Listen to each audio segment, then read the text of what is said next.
एक अलग तरह का प्रयास हुआ कि जो आवारा पशु है उनसे जनपद को छुटकारा दिलाया जाए। काऊ सेंचुरी का निर्माण कार्य हुआ। आज के दिन वहां करीब 4000 बेसहारा पशु उस काऊ सेंचुरी में रह रहे हैं। हैदरपुर वेटलैंड कोई टूरिज्म की जगह नहीं है मुजफ्फरनगर जनपद में, उस पर भी डेवलपमेंट के काम शुरू हुए। कुछ काम पहले हुए थे, कुछ प्रोजेक्ट सैंक्शन हो चुका है, अब कुछ नए काम होंगे। एक बड़ा काम जो मुजफ्फरनगर जनपद में हुआ वो था बिजली के क्षेत्र में। 10 साल में करीब 5000 करोड़ रुपए केंद्र सरकार से आए। नए बिजली घर का निर्माण हो, फीडर सेपरेशन हो, जब तार बदलना हो। आज एक ऐसा कम ग्रामीण क्षेत्र में 1820 घंटे बिजली, शहरी क्षेत्र में 24 घंटे। बल्कि 2-3 महीने पहले दोबारा हमने प्रयास किया कि जहां जो कमियां हैं, जो बारिश के समय में बिजली भागती है, जो आंधी के समय में बिजली भागती है, उसे दूर करने का प्रयास किया है। रोड में अलग तरह से बनाया, उसे इम्प्लीमेंट भविष्य में करने का प्रयास है। किसानों का जिला है, किसान यहाँ सबसे महत्वपूर्ण इकाई है। 10 साल में जब सरकार में रहते हुए आवश्यकता पड़ी किसान की आवाज उठाने की, प्रोटोकॉल तोड़कर अपनी सरकार में भी किसान की बात उठाने का प्रयास है। यही समाजवादी पार्टी सरकार थी 2017 तक। मुजफ्फरनगर जनपद में किसी किसान को अनुमति नहीं थी अपनी ट्यूबवेल लगा पाए। 2017 में सरकार बनी, इस जनपद को डार्क जोन से निकाला गया और अब जितनी भी ट्यूबवेल लग रही है वो इस सरकार ने जो नियम बदले हैं उसके माध्यम से लग रही है। 14 से 17 3 साल जब अखिलेश यादव जी की सरकार थी, पूरे प्रयास के बावजूद डार्क जोन से हम जनपद को निकाल नहीं पाए। किताबी शुगर मिल हो, एक ही दिन में रिकॉर्ड है 300 करोड़ का भुगतान, 250 करोड़ का किताबी और 125 करोड़ का मवाना। 300 करोड़ का भुगतान, 2 शुगर मिल पड़ती है मेरे लोकसभा क्षेत्र में, किताबी होती, मवाना भी मेरे क्षेत्र के पास है, जातरगांव मेरे लोकसभा क्षेत्र में। 300 करोड़ का भुगतान एक दिन में हुआ और भारत सरकार के वो उपकरण आईपीएल के द्वारा वो शुगर मिल खरीदी गई। एक 2017 के बाद लगातार जिस काम पर मेरा फोकस रहा वो था किसान की जो ट्यूबवेल के बिल हैं वो किस तरह से कम। अपनी सरकार में रहते हुए बहुत मजबूत तरीके से मैंने इस बात को उठाने का प्रयास किया और 2 साल पहले ट्यूबवेल के बिजली के बिल जो समाजवादी पार्टी सरकार में थे उस सरकार में आते हुए और अब पिछले 1 साल से किसान के बिजली के बिल बिल्कुल फ्री उत्तर प्रदेश सरकार के द्वारा किए गए। तो ऐसे बहुत से काम थे जब आवश्यकता पड़ी किसान के साथ खड़ा होने की, तो लगातार मेरा प्रयास रहा कि मैं किसान के साथ खड़ा। 10 साल मौका दिया मुजफ्फरनगर जनपद की जनता ने मुझे काम करने का। मैं सबसे पहले दिल की गहराइयों से अपने लोकसभा क्षेत्र की जनता का धन्यवाद करता हूँ। उन्होंने 10 साल मुझे काम करने का अवसर दिया और बहुत प्यार, बहुत सम्मान इस शहर से और जनपद से और मेरठ में जो हिस्सा है मेरा संविधान विधानसभा से सबका हमेशा मुझे मिलता रहा। इस 10 साल में जो ऐतिहासिक कार्य हुए, हो सकता है भविष्य में कोई नजीर बने। मेरे संविधान विधानसभा क्षेत्र में एक ऐतिहासिक काम हुआ, बिल्कुल बॉर्डर पे, मुजफ्फरनगर और मेरठ के बॉर्डर पे पहला खेल विश्वविद्यालय। मैं मुख्यमंत्री का धन्यवाद दूंगा कि मेरे अनुरोध पर उन्होंने खेल विश्वविद्यालय की स्थापना की। वो अलग बात है, बाद में राजनीति की शुरुआत हुई और कुछ ऐसे लोग भी कहने लगे कि हमारा भी रोल था, जिन्हें यूनिवर्सिटी की स्पेलिंग की शायद ढंग से नाती हुए लोगों ने भी प्रयास किया, लेकिन मैं उनका आभार व्यक्त करूंगा कि हमारा विश्वविद्यालय मेरे लोकसभा क्षेत्र में हमने दिया है।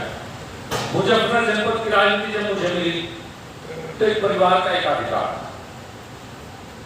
उसी परिवार के विधायक थे, उस परिवार के सांसद थे, उस परिवार का जिला पंचायत था। एक परिवार के चंगुल से निकाल के मुजफ्फरनगर राजनीति 10 साल विकास की तरफ चली। इस बार फिर मुजफ्फरनगर की जनता ने एक परिवार को जनपद में सौंप दिया है, उसी परिवार के विधायक और उसी परिवार के सांसद। अब 10 साल बाद भूख प्रेक्षक दोबारा परिवारवाद का है। मैं उम्मीद करूंगा कि जैसा पहले परिवारवाद चला है इस तरह का परिवारवाद इस बार ना चले, क्योंकि परिवारवाद घातक है देश के लिए। मैं एक बात मानता हूं। अब कुछ ऐसे मुद्दे हैं, मैं आपके माध्यम से लगातार सुनता रहा। नए सांसद चुने गए मुजफ्फरनगर जनपद के, मैं उन्हें चुनाव जीतने के लिए बधाई देता बताइए, आज प्रेस वार्ता की आपने। देखिए, 10 साल मुजफ्फरनगर की जनता ने मुझे सांसद के रूप में काम करने का अवसर दिया और कुछ बड़े काम इस 10 साल में मैं मुजफ्फरनगर जनपद में कर पाया। मुजफ्फरनगर की जनता के सुख दुख में हमेशा खड़ा रहा। तो मैं आज उन्हें 10 साल जो मुझे मौका दिया उसके लिए धन्यवाद करना चाहता हूँ। इस बार भी 4.5 लाख के करीब वोट मुजफ्फरनगर की जनता ने मुझे दिए। मैं इसके लिए उनका आभार व्यक्त करना चाहता हूँ कि मुझे इतना भारी समर्थन ने दिया। मंत्री जी, इस चुनाव में कमी कहाँ मान रहे हैं आप, कहाँ चूक हुई? मैंने अभी बताया था, मुस्लिम मतों का ध्रुवीकरण और हिंदू जातियों में बिखराव। हिंदू की वोटिंग परसेंटेज कम और मुस्लिम की वोटिंग परसेंटेज ज़्यादा इस चुनाव में मुख्य रूप से हार का आधार रहा। मंत्री जी, आपकी पार्टी के पूर्व विधायक विक्रम सैनी ने जिला अध्यक्ष पर आरोप लगाया कि उनकी वजह से अब ये चुनाव आ रहे हैं। विक्रम सैनी और सुधीर सैनी दोनों ने मेरे चुनाव में दिल से मेहनत की है। आपस का इनका विवाद हो सकता है, मेरे चुनाव से लेकर कोई बात नहीं, दोनों में। मंत्री जी कह रहे हैं कि उनकी अनदेखी करी गई। अगर कार्यकर्ता ने बात की है तो मैं इसे स्वीकार कर लूंगा और सुधार करने का प्रयास करूंगा। मंत्री, जिस तरह से आप विकास कर रहे थे, क्या विकास पर रोक लगे, आगे बढ़ेगा विकास? हाँ, दिक्कतें तो चूंकि केंद्र में भारतीय जनता पार्टी की सरकार है, प्रदेश में भारतीय जनता पार्टी की सरकार है और हमारे जो नवनियुक्त सांसद है, जिन्हें मैं बधाई दूंगा सबसे पहले तो चुनाव जीतने की, उनका कभी फोकस विकास की तरफ नहीं रहा। वो थाने तहसील की राजनीति हमेशा ज़्यादा करते रहे और उसी पर शायद उनका फोकस रहा है। तो एक आपका विजन होना चाहिए, फोकस होना चाहिए। मैं तो उनसे अनुरोध करूंगा कि विकास की राजनीति की शुरुआत के जनता ने उनको मौका। मंत्री जी, नए सांसद को कोई आपकी सलाह, जो आप पायलट प्रोजेक्ट कोई बनाना चाहते हो, इस तरह का कोई विकास कार्य कराना चाहते हो? RRTS के बहुत नज़दीक हम हैं। दिल्ली से मेरठ आ चुकी है, मेरठ से मुजफ्फरनगर आनी है, DPR तैयार हो चुके हैं, प्रेजेंटेशन हो चुकी है। कृपया करके उस पर ध्यान दें। नया मेडिकल कॉलेज लाने की प्रक्रिया में है, मेडिकल कॉलेज का आगे बढ़ाएं काम को। एक नया नेशनल हाईवे है जो हमें हरियाणा, पंजाब और उत्तर प्रदेश से जोड़ेगा, उस पर काम करने का प्रयास करें। मंत्री, चुनाव के दौरान संगीत सोम के कई बयान आए, उस बयान का बड़ा नुकसान देखा जा रहा है, अगर माना जाए जी। मुख्यमंत्री की रैली हुई है, रैली होने के बाद तुरंत बाद उनका बयान आता है, लेकिन ऊपरी तल पे मतलब माना जाए प्रदेश अध्यक्ष या कोई कार्रवाई नहीं की गई, जबकि इतने बयान अलग अलग बयान आए।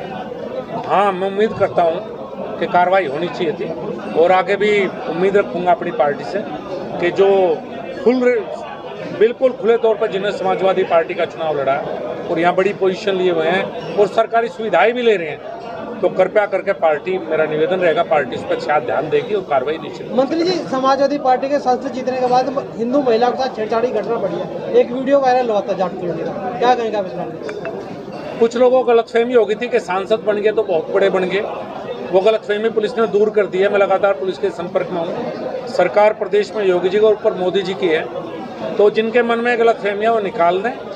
सरकार भारतीय जनता पार्टी की। मंत्री जी, पूर्व विधायक संजीव सोम ने कहा था कि एक बयान बहुत वायरल हुआ उनका कि स्तर नहीं है आपसे बात करने का, ऐसा क्या है इस तरह? अब ये तो मैं कह नहीं सकता। मैं PhD हूँ वेटनरी साइंसेज में, 2 बार मुजफ्फरनगर का सांसद रहा हूँ, 8.5 साल केंद्रीय मंत्री रहा हूँ, सरकारी नौकरी में भी रहा हूँ। कृपया करके स्तर तो मुझे शिक्षा से होता है, उससे होता है। उनका शिक्षा का पूछा है, स्तर आप ही जोड़ लें, किसका स्तर कहाँ है। ठीक है।